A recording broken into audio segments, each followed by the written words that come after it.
ఉన్నాయంటే వాస్తవంగా ఇక్కడ రాజకీయాలు జరగట్లా, అభివృద్ధి జరగట్లా, ఫ్రాక్షనిజం నడుస్తున్నట్టు అందరికీ అర్థమవుతుంది ఆంధ్ర రాష్ట్రంలో. ఒకప్పుడు ఫ్రాక్షనిజం అంటే ఒక గ్రామంలో ఉండేది. ఆధిపత్య పోరు కొరకు ఒకళ్ళ మీద ఒకళ్ళు కేసులు పెట్టుకునేవాళ్ళు. అది దాదాపు మరి గొడవల వరకు, హత్యల వరకు పోయిన దాఖలాలు రాయలసీమలో కానీ పల్నాడులో చూసాం. బాంబు దాడులు కానీ, రిగ్గింగ్లు కానీ.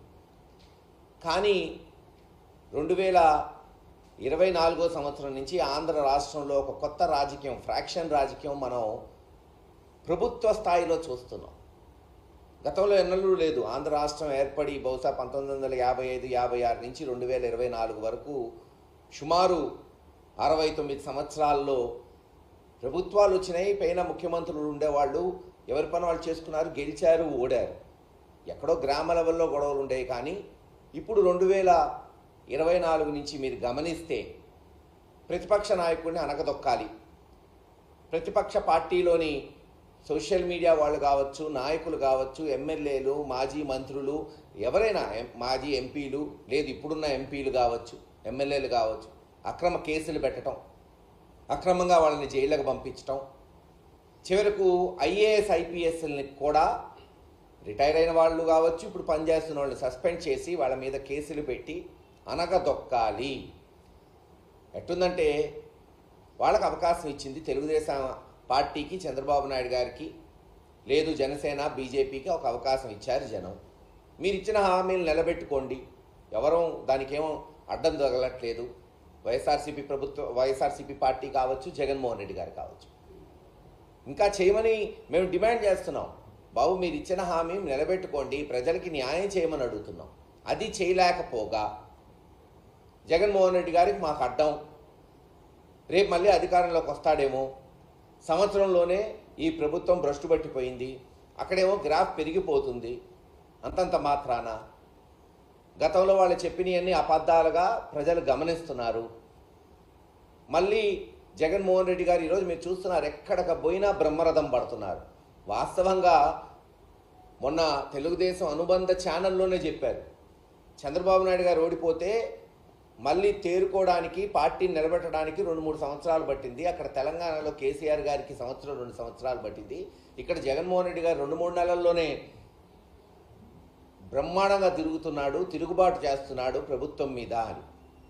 ఇవన్నీ గమనించి ఎలాగన్నా అనగదొక్కాలి, వైఎస్ఆర్సీపీ పార్టీని, కార్యకర్తల్ని భయపెట్టాలనే కోణంతో అక్రమ కేసులు. ఈరోజు లిక్కర్ కేసు, స్వయాన జగన్మోహన్ రెడ్డి గారి దగ్గర పనిచేసిన ఐఏఎస్ ధనంజయ రెడ్డి గారు కావచ్చు, గత 20-30 సంవత్సరాల నుంచి ఓఎస్డీగా పనిచేస్తున్న కృష్ణమోహన్ రెడ్డి గారిని, అనేక మందిని, రాజశేఖర్ రెడ్డిని, లేదు అనేక మందిని, అసలు ఎట్టి పరిస్థితుల్లో బెవరేజెస్ కార్పొరేషన్ కానీ, లిక్కర్కి కానీ సంబంధం లేని వాళ్ళని ఆధారాలు లేకుండా కేవలం తీసుకొచ్చి ఇదిగో 3,000 30,000 వాళ్ళకి ఇష్టం వచ్చినట్టు ఒక్కొక్క దగ్గర ఒక్కొక్క మాట్లాడుతున్నారు తెలుగుదేశం నాయకులు. ఒకళ్ళు 3,000 అంటారు, ఒకళ్ళు 13,000 కోట్లు అంటారు, ఇంకొకళ్ళు 16,000 కోట్లు స్కామ్ జరిగింది. ఏదైనా చెప్పచ్చు కదా, అబద్ధం ఆడడానికి దానికి రుజువు ఎందుకు? ఎంతైనా చెప్పచ్చు.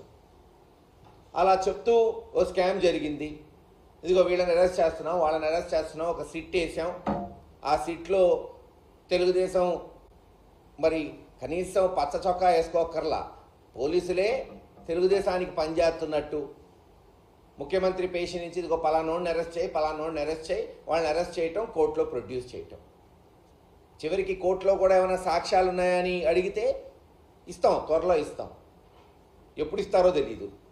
కేవలం ఏంటంటే అరెస్ట్ చేయాలి, ఈ కేసు నిలబడిద్దా, రేపు అసలు ఇది అసలు శిక్షలు పడతాయి, ఏం లేవని వాళ్ళకి తెలుసు, కానీ మేము అరెస్ట్ చేస్తాం అంతే. దేశంలో అంతే కదా, అరెస్ట్ చేసిన తర్వాత ఎవరైనా సరే ఆ ముద్దాయిలు మళ్ళీ రేపు 5 ఏళ్లకో 10 ఏళ్లకో నిర్దోషులుగా తేల్తారు. కానీ ఏం చేయగలుగుతాం, లూపోల్ ఉంది దేశంలో, చట్టంలో.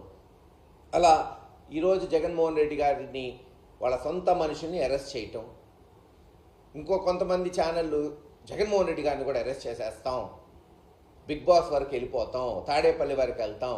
గతంలో కూడా ఇదే జరిగింది. ఒకసారి మన జ్ఞాపక శక్తిని ఒక 10-15 సంవత్సరాలు వెనక్కి తీసుకురండి.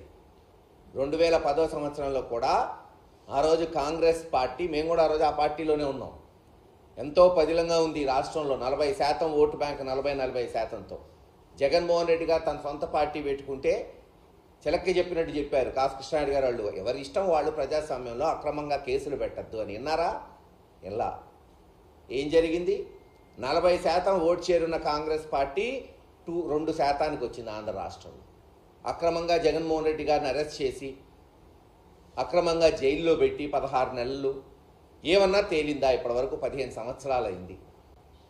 అవే మళ్ళీ రిపీట్. మొన్న కూడా చెప్పా, సేమ్ అదే రిపీట్, అదే పత్రికల్లో అదే రకంగా తప్పుడు రాతలు, అబద్ధపు రాతలు, చెప్పిందే చెప్పటం, దాని మీద విశ్లేషణలు పెట్టడం, అరెస్టులు చేయటం, కేసులు పెట్టడం. తుడిచిపెట్టుకుపోయింది కాంగ్రెస్ పార్టీ ఆంధ్ర రాష్ట్రంలో. రేపు అదే జరగబోతుంది తెలుగుదేశం పార్టీ. అవకాశం ఇచ్చింది ప్రజలు మంచి చేయడానికి, అది వదిలేసి ఇచ్చిన హామీలు నిలబెట్టుకోవటం అది తుంగలో దొక్కేసి ఈరోజు కేవలంగా అభూత కల్పన కల్పిస్తూ, అప్పుడేవో బ్రాండ్లు ఉన్నాయి అమ్మేశారు, మరి ఈరోజు అదే బ్రాండ్లు వస్తున్నాయి కదా. ఈరోజు జగన్మోహన్ రెడ్డి గారి హయాంలో ఉన్న బ్రాండ్లే ఈరోజు వచ్చినాయి. మహా అయితే ఇంకో 2-3 యాడ్ అయినాయి అంతే. పోనీ ఆ బ్రాండ్లు ఏమన్నా అమ్మకుండా ఉన్నారా? బ్రాండ్లు అనేది ఎవరైనా పెట్టచ్చు, మార్కెట్లో ఎవరైనా కొనుక్కోవచ్చు. మరి అవే వస్తున్నాయి, ఇంకా ధర ఎక్కువకు వస్తున్నాయి. ఆ రోజున వైన్ షాప్స్ అంతా ప్రభుత్వం నడిపింది. ఎక్కడా వైఎస్ఆర్సీపీ నాయకులకు కానీ ఎమ్మెల్యేలకు కానీ దానికి సంబంధమే లేదు.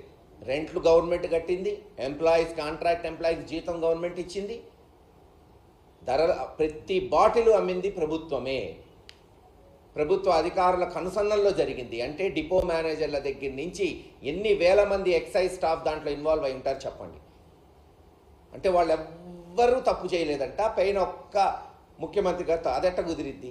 అసలు ఏమన్నా అర్థం ఉందా దీంట్లో? ఈ రోజున మరి ఎవరు నడుపుతున్నారు వైన్ షాపులు చెప్పండి? ప్రతి తెలుగుదేశం ఎమ్మెల్యే వాటా లేకుండా ఒక వైన్ షాప్ ఉందా? తెలుగుదేశం కార్యకర్తలు నాయకులు లేకుండా ఒక వైన్ షాపులో ఒక బాటిల్ అన్న అమ్ముతున్నారా? గ్రామాల్లో ప్రతి బెల్ట్ షాపు అమ్మేది తెలుగుదేశం నాయకులు కాదా? మరి రేపు ఎన్ని కేసులు కట్టాలి? ఈ రకంగా చూస్తే ఆలోచించుకోండి. మీరు నేర్పిన పాఠాలే రేపు మీకు గుణపాఠాలు అవుతాయి, ఖచ్చితంగా అవుతాయి. ఎక్కడికి పోరు, అందరం ఇక్కడే ఉంటాం.